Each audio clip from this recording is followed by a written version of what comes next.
आपके सामने एक क्वेश्चन है जो कि पाई चार्ट का क्वेश्चन है और ये सीटेट 2023 का क्वेश्चन है। और पाई चार्ट के क्वेश्चन लमसम हर साल पूछे जाते हैं और पाई चार्ट का क्वेश्चन ज़्यादातर बच्चे छोड़ के आ जाते हैं क्योंकि इतना बड़ा क्वेश्चन उन्हें समझ ही भी नहीं आता है। और इसमें करना क्या है, सिंपल सा सिर्फ एक ही मेथड है, बहुत सिंपल सा क्वेश्चन है ये, लेकिन फिर भी बच्चे से छोड़ के आ जाते हैं। तो एक बार हम क्वेश्चन की तरफ चलते हैं। यहाँ पे लिखा हुआ है, हमें सब्जेक्ट दे रखे हैं और उसके मार्क्स दे रखे हैं। उसके बाद हमसे पूछा गया है कि हमें एंगल बताना है, angle of sector obtain bye Sunita in mathematics. हमें मैथमेटिक्स के नंबर का जो है एंगल ऑफ सेक्टर बताना है। ठीक है, तो इसमें आपको सबसे पहले एक फॉर्मूला याद रख लेना है। ठीक है, कोई भी पाई चार्ट का क्वेश्चन हो, कोई भी, बस आपको एक फॉर्मूला अपने दिमाग में रखना है। वो फॉर्मूला कौन सा है? Angle equal to data upon total data into 360। बस ये फॉर्मूला आपको याद रखना है।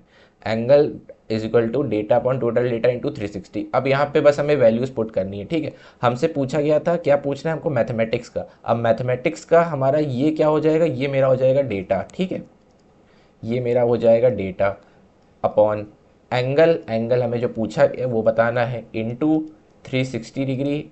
और टोटल डेटा मतलब क्या हो जाएगा?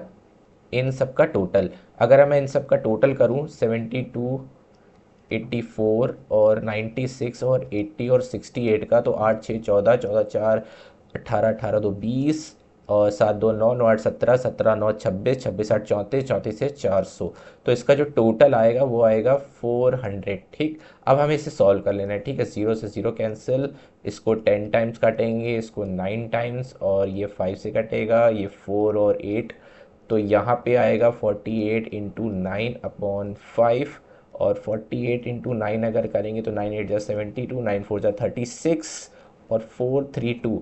तो ये आ जाएगा 432/5। और इसको अगर हम डिवाइड करेंगे तो डिवाइड करने पे क्या आएगा? 5 8 जा 40, 5 6 जा 30, 2 बचेगा और 0.4, 86.4, 86.4 डिग्री जो है वो इसका राइट आंसर हो जाएगा। और ऐसे जितने भी क्वेश्चंस हैं सब जो है वो इसी फॉर्मूले से ही निकलते हैं। ये फॉर्मूला आपको बस अपने दिमाग में रखना है और क्वेश्चन को सॉल्व कर देना है। ठीक है, अब हम चलते हैं नेक्स्ट क्वेश्चन की तरफ। अब ये जो अगला क्वेश्चन देख रहे हैं ये भी 2023 का ही क्वेश्चन है और जो पूछा गया था, और इसमें बहुत सारे बच्चों ने गलत किया था क्योंकि ये क्वेश्चन बहुत ज़्यादा ट्रिकी था। पेपर के टाइम पे ये कोई नहीं कर पाया था। ठीक है, तो इसमें करना क्या, आपको सबसे पहले जो है रोम्बस की प्रॉपर्टी पता होना चाहिए। ठीक है, आप कोई भी ज्योमेट्री का क्वेश्चन हो, सबसे पहले जो भी शेप दे रखा है उसकी प्रॉपर्टी पता होना चाहिए। प्रॉपर्टी पता है तो ही कर पाओगे, नहीं नहीं तो जो है गलत हो जाएगा।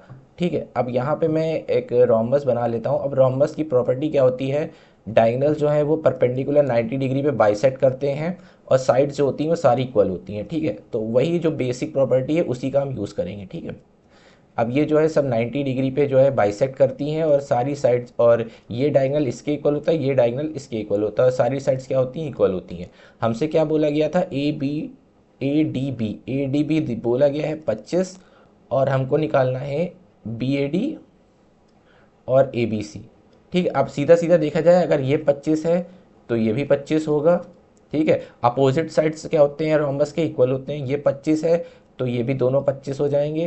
ठीक, अब दोनों एक तरफ के, अब एक और डायग्राम अगर मैं यहाँ पे बनाऊँ तो कुछ इस तरीके से ये दिखेगा। ये 50 और ये भी 50, ये दोनों 50 तो ये 130 और सामने का भी 130। ठीक है, तो अपोजिट साइड्स क्या होंगे? जो है इक्वल होंगे, और जो एडजेसेंट साइड का सम होता है वो 180 होता है। ठीक है, एडजेसेंट साइड का जो सम होता है दोनों का 180 होता है, अपोजिट एंगल जो होते हैं वो बराबर होते हैं। तो यही बेसिक सी रोम्बस की प्रॉपर्टी है।